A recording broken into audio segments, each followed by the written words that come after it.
Hello YouTube family, YouTube friends, कैसे हो?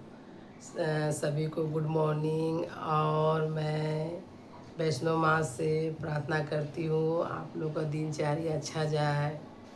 तो कल मैं हरिद्वार के बारे में बताने वाली थी तो नहीं बता पाई, लेकिन आज बच्चे लोग को, हस्बैंड का तबीयत कुछ ठीक है तो मैं हरिद्वार के बारे में आप लोग को बताऊंगी, क्योंकि मैं गई हूँ।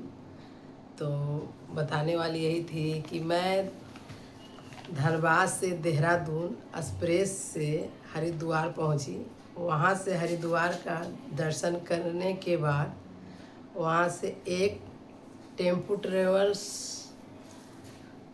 लेकर चार धाम की यात्रा में निकल पड़ी। सबसे पहले मैं यमुनोत्री गई गाइस, उसके बाद गंगोत्री गई, वहाँ पूजा पाठ किए, खाना खाएं। बहुत कठिन थी यात्रा मुश्किल, आसान नहीं थी लेकिन बहुत कठिन थी। हम लोग 14 आदमी थे, छोटे छोटे बच्चे भी थे, और मेरा बेटी थे, एक दामाद थे बड़े वाले, और मेरा हस्बैंड थे, एक दो अगल बगल का पड़ोसी थे। हम लोग 14 आदमी थे।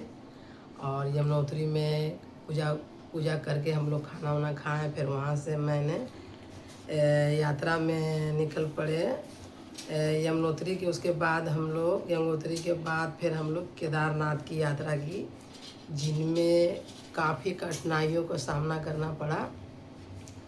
घोड़े वाले, माने कि उखड़ खाबड़ पूरा ज़मीन थी, या घोड़े वाले बड़ी कष्ट करके भक्त लोग के ले जा रहे थे। और हम लोग तो पैदल यात्रा किए थे, क्योंकि इतना दूर से हम लोग आ रहे हैं तो पैदल यात्रा करेंगे। घोड़े के हम लोग सहारा नहीं लिए थे। हम लोग और किसी तरह के सब हम लोग केदारनाथ पहुँचे तो वहाँ बहुत एकदम अजीब सा एक दृश्य नज़र आया। ऊपर में देखिएगा कि एक झील बनी हुई थी, और केदारनाथ जहाँ हम लोग मंदिर गए थे वहाँ से भी ऊंचा एक झील था। फिर हम लोग, ठंडा बहुत काफ़ी थी, पूरा बर्फ़ गिरा हुआ था। इसी तरह से छोटे छोटे बच्चे थे, सभी का तबीयत ख़राब हो रही थी। तो वहाँ पर एक देखे कि पूरा पत्थर का एक चट्टान है, उसको बोला जाता है कि हनुमान मंदिर की कुछ ऐसा बोला। हम तो बहुत पहले गए थे गाइस, तो उतना तो मैं भूल ही जाऊंगी। तो एक पत्थर में ही एक मंदिर बना हुआ था, तो उसके अंदर में गए तो वहाँ का भक्त लोग को प्रणाम किए तो बोला आइए, सो प्रसाद है, ग्रहण कर लीजिए। तो एक अजूबा चीज़ केदारनाथ में मैं बता रही हूँ। हम लोग को हल्का हल्का हम लोग को प्रसादी दिया, और जैसे ही हम लोग खाएं हम लोग को पेट भर गया। लगा था कि हम लोग बहुत भूखे हैं तो बहुत ज़्यादा खाना खाएंगे, लेकिन हल्का हल्का खाना दिया, हम लोग को पेट भर गया। तो एक साधु से हमने बोले कि बाबा आप इतना बड़ा धर्मशाला बनाए हुए हैं, और आप लोग के 10 ही गो बाबा हैं, 10 तो कैसे कैसे आप लोग रहते हैं? तो बोले बेटा जिस मंदिर में आप लोग आए हैं, पहले हम लोग हनुमान मंदिर ही मिलता है, वो पूरा पत्थर में वो मंदिर बना हुआ है, सिर्फ ओनली पत्थर में ही गए। तो हम बाबा से पूछे कि बाबा आप लोग जो यहाँ रह रहे हैं, आप पूरा ठंडा है, आप लोग कैसे रहते हैं, कैसे खाना पीना की कैसे व्यवस्था है आप लोग को? तो बाबा बोले कि देखो बेटी, यहाँ पर अभी अभी अभी तुम लोग जैसी आई है, यहाँ से अनिल अंबानी दर्शन करके गए हुए हैं, तो वो लोग भी डोनेशन दान करते हैं। ये बहुत अच्छा मंदिर है, बहुत भाग से ही मंदिर में सब कोई आते हैं। तो हम लोग एक दिन सोचे कि चलो दर्शन करके ठहरे, तो बहुत अच्छा व्यवस्था, हम लोग कम्बल दिए। कम्बल देने के बाद भी गाइज वहाँ पर केदारनाथ में ठंड नहीं जा रही थी। फिर हम लोग सुबह, हम लोग 5 बजे एक बाल्टी पानी हम लोग मांगे, गर्म पानी, कि बाबा एक बाल्टी गर्म पानी दीजिए। तो किसी तरह से हम लोग पैर हाथ धो के कपड़ा बदल लिए। ठंडा के कारण हम लोग नहा नहीं पा रहे थे, तो फिर कपड़ा वपड़ा बदले तो बाबा अच्छा हम लोग को सेवा पानी किए। शाम को, सुबह हम लोग पूजा पाठ किए, गोड़ों लगे, फिर केदारनाथ का दर्शन वर्शन हो करके फिर हम लोग, उसके बाद हम लोग बद्रीनाथ के लिए निकले। बद्रीनाथ गए तो वहाँ पर मेरा क्या हुआ कि सांस फूलने लगा, क्योंकि वो पूरा हिल, एकदम पूरा पहाड़ी, एकदम हिल, एकदम बर्फ़ से मेरा सांस एकदम फूलने लगा। किसी को कुछ नहीं हुआ। तो फिर नंबर में लगे तो काफ़ी भीड़ था, तो वहाँ पर देख रहे थे कि कुछ वहाँ का भक्त लोग हैं जो कि जितना भी जा रहे थे बद्रीनाथ दर्शन के लिए, तो तुलसी वहाँ पर काफ़ी थी, तो तुलसी का मैं चाय बना करके सभी को दे रहे थे। तो हम लोग भी पिए, नंबर में लगे हुए थे दर्शन करने के लिए बद्रीनाथ। तो बद्रीनाथ जाने के बाद एक पहले जैसे ही हम लोग ऊपर चढ़ रहे हैं तो बद्रीनाथ कुछ 1 किलोमीटर दूरी है, उसी का नीचे ही एक गर्म कुंड थी पानी का। तो हम लोग सोचे कि चलो आए हैं बहुत दूर तो स्नान कर लें। फिर हम लोग नहाए, नहा करके पूरा गर्म पानी थी, उसका फ़ोटो भी हम लोग वीडियो लाए हैं। फिर नहाए, नहा करके फिर हम लोग जा कर के ऊपर में दर्शन किए।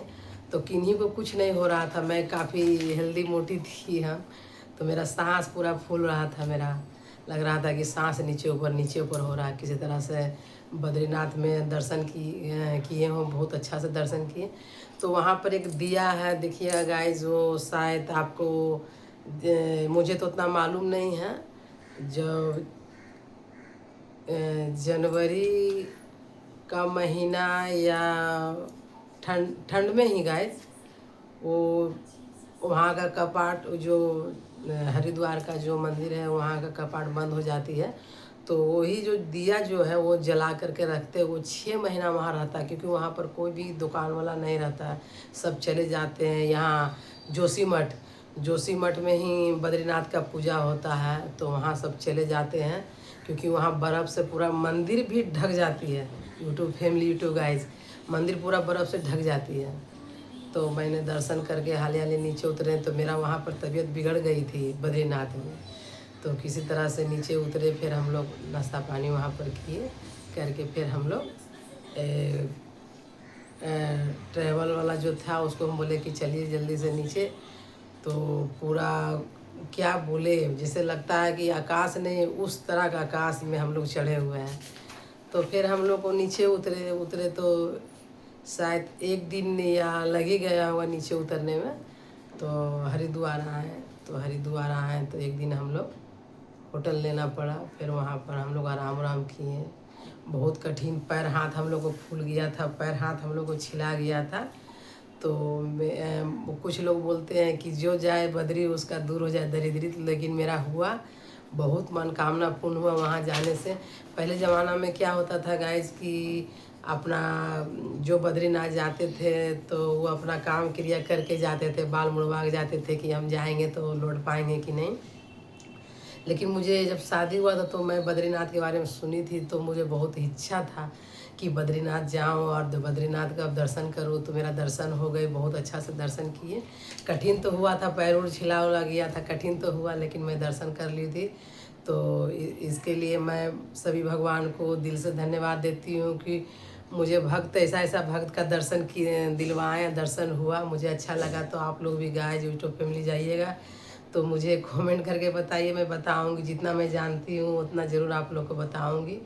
4 धाम के लिए ज़रूर जाइए। उसके बाद फिर मैं हरिद्वार में आई हूँ, वहाँ पर भी एक से एक मंदिर है देखने के लिए। मनसा मंदिर है, आप ऋषिकेश जाइए, वहाँ पर भी आप एक और शांति कुंज जरूर जाइए। वहाँ पर जाने से मन को शांति मिलती है। एक से एक आपका वहाँ पर ही इलाज होगा आयुर्वेदिक। और वहाँ लंगर लगर रहती है, एक बढ़िया लंगर आपको खिलाएगी, अच्छा लंगर, सेवा बहुत अच्छा करती है। अगर वहाँ जाइएगा हरिद्वार तो ज़रूर शांति कुंज जाइएगा। और हरिद्वार का बारे में भी बताएंगे, वहाँ का आरती बड़ी शुभ होता है। और हर की पेड़ी में आरती होती, बड़ी शुभ होता है। हरिद्वार ऐसा उसका भी हल्का नहीं, गंगा माँ का बहुत मान्यता है वहाँ का, वहाँ जो भी जाता है उनका मन्नत पूरा हो जाती है। तो हरिद्वार जो जाता है तो समझ लीजिए कि हरि का द्वार, भगवान का वो वहाँ द्वार है, और जाइएगा तब सारा भगवान का दर्शन हो जाएगा। और अगर किन्हीं का परिवार अगर हरिद्वार गए हैं तो समझ लीजिए उसका जितना भी पहले का पूर्वज है, जो भी पूर्वज उनका जो भी जिंदा है, सभी का दर्शन हो जाती है। अगर एक सदस्य भी गए हरिद्वार तो सभी का दर्शन हो जाती है। तो एक बार आप लोग हरिद्वार ज़रूर आप लोग जाएं और 4 धाम का यात्रा करें, और बहुत अच्छा मन का शांति मिलेगी, मनोकामना पूर्ण होगी आप लोग को। मैं गई हूँ, मुझे अच्छा लगा गाइस। और अब मैं ब्लॉग यहाँ समाप्त करती हूँ। जो मैं गई, जो मैं जहाँ जहाँ गई मैं आप लोगों को बताई। और मैं और एक चीज़ और बताना चाह रही थी कि आज मेरा बाबू का जन्मदिन है, तो शाम को हल्का फुल्का केक काटूंगी। मैं किसी को बुला नहीं रही हूँ क्योंकि घर में हस्बैंड का, बच्चे लोग का बर्थडे है, तो ऐसी तबीयत ख़राब था तो अभी तो कुछ ठीक हुआ, लेकिन नहीं मनाऊंगी घर में। लेकिन बच्चा है तो हल्का फुल्का केक काटना पड़ेगा, तो मैं केक काटूंगी। तो शाम में मिनी ब्लॉग बनाऊंगी और आप लोग मेरा ब्लॉग में बने रहें, इससे मैं दिल से धन्यवाद देती हूँ। और आइए मैं आप लोग को अपना बाबू से दिखाती हूँ। बाबू आओ। आज बाबू का, बोले बाबू आज तुम्हारा ये, इधर आ, इधर आओ, पर आओ, गोदिया गोदिया, देखो इधर, इधर बोल दो। देखो ये मेरा बाबू का बर्थडे है। मेरा बाबू अभी स्कूल नहीं गया क्योंकि तबीयत ठीक नहीं था, तो हम घर में रोक लिए थे। शाम को हल्का फुल्का केक ला के काटूँगी तो मिनी ब्लॉग बनाऊँगी। आप लोग मेरा ब्लॉग में बने रहिएगा और मैं यहीं से अपना ब्लॉग समाप्त करती हूँ। Okay bye YouTube family, YouTube friends.